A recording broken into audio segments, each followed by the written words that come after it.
Buffalo Sabres are in position to do something they haven't done in 14 years.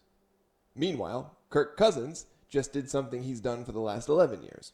Hi, I'm Nick. This is 10 Minutes with Nick. And let's start with the Buffalo Sabres, who have the opportunity to clinch the playoffs tonight for the first time in 14 years.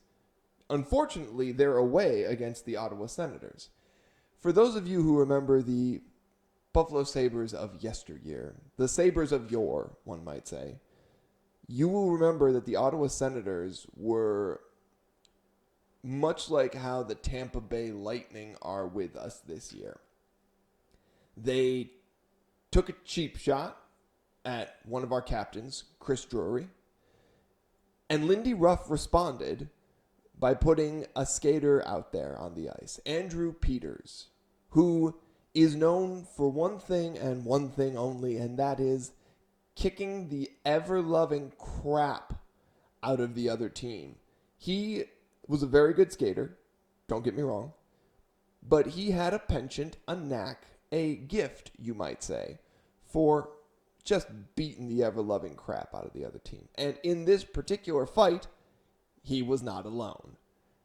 The Sabres got into a line brawl with the Ottawa Senators over the cheap shot. The refs also didn't call it, but hey, refs in every sport are pretty terrible.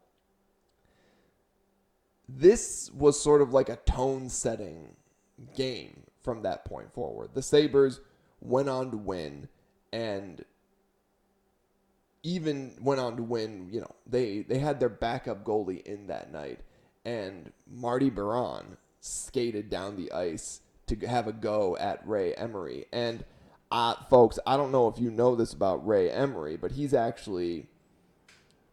was, because I don't know what he's up to anymore. Ray Emery is he's a Golden Gloves boxer, right?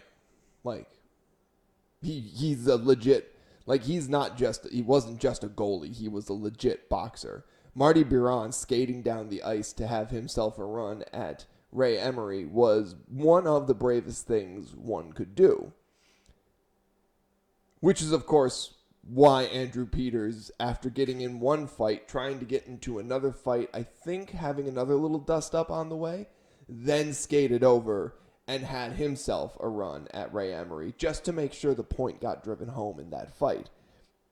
That fight almost also famously featured the two coaches almost going at each other, and Rob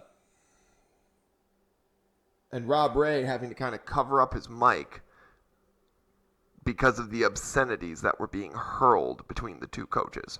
He was in between them, you see. Poor guy. He was so desperately trying not to have all their words get heard on the broadcast. But tonight, the Sabres could get another level of revenge and clinch the playoffs against those same Ottawa Senators. And how juicy would that be? Now, I would wish that the Sabres could clinch at home. It would be really nice to have that. But I would much rather they clinch the playoffs than not clinch at all. Or rather, I'd rather they clinch the playoffs than lose a game, because they're also in competition for first in the Eastern Conference. If Lindy Ruff does not win the Jack Adams Award this year, I don't know what the NHL is doing. The Sabres have literally gone from worst to first, and even if they don't get first in the Eastern Conference, their turnaround has been spectacular. I don't know. If you're giving out awards for coaching, I don't know how you ignore that. Oh, we could give it to the Tampa Bay Lightning. No, screw the Tampa Bay Lightning. They've in recent memory won a Stanley Cup, right? The Sabres are in a 14-year playoff drought, and Lindy Ruff grabbed the bull by the horns and said, we're going to fix that. Give Lindy the Jack Adams. Go Sabres. Cross swords. I'm just excited. It's going to be great. In the meantime, you want to know how long it's been since Kirk Cousins had a non-guaranteed contract? Now we're switching to the NFL. Brilliant segue. It's been 11 years since Kirk Cousins has had a non-guaranteed contract. Kirk Cousins, there it is. Kirk Cousins, it was reported today by Adam Schefter, will sign a 5-year, $172 million deal with the Oakland Raiders. They're the Las Vegas Raiders, but, I call them Oakland. In reality, because for some reason, Adam Schefter really got into the details on this contract. In reality, this is a 1-year, fully guaranteed $20 million deal that also contains a club option for 2 years at $80 million. The Falcons will pay Kirk Cousins $8.7 million this season. The Raiders, another $1.3 million, totaling $10 million. And Las Vegas has also agreed to pay its new QB a fully guaranteed $10 million roster bonus on the third day of the 2027 new league year. So this year, the Raiders will get Kirk Cousins for $1.3 million, and the Falcons will essentially pay the Raiders $8.7 million to get rid of Kirk. At this point in his career, Kirk is a high-level backup and spot starter. And at the beginning of his career and in Minnesota, you could say, yeah, he was a starter, I'd say mid-level starter. That was sort of his ceiling.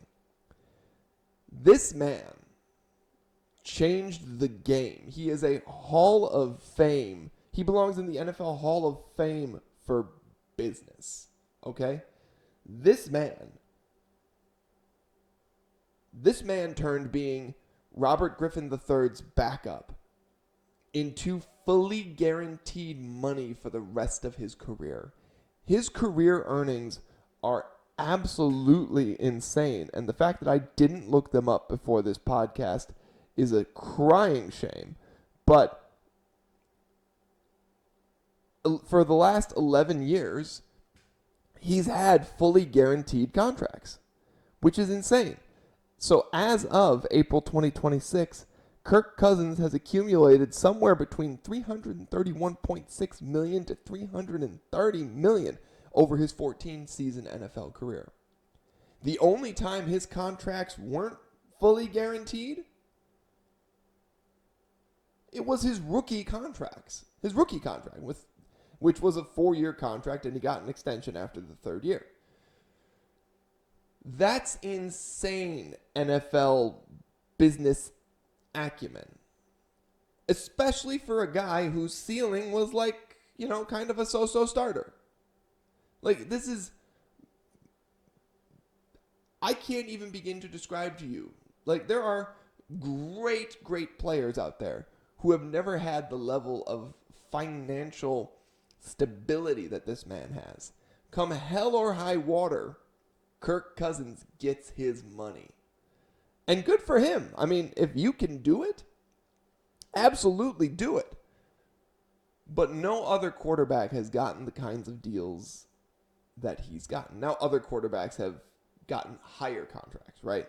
And Patrick Mahomes got a, $500 million contract, right, over 10 years. So like a $50 million annual average value. Obviously, he's going to get that money. He's Patrick Mahomes.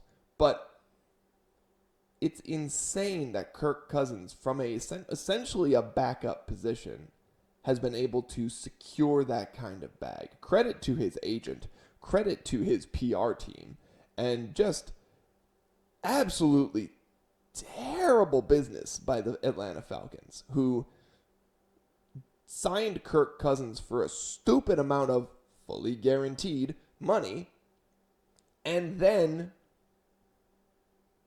drafted a first-round pick in Michael Penix Jr.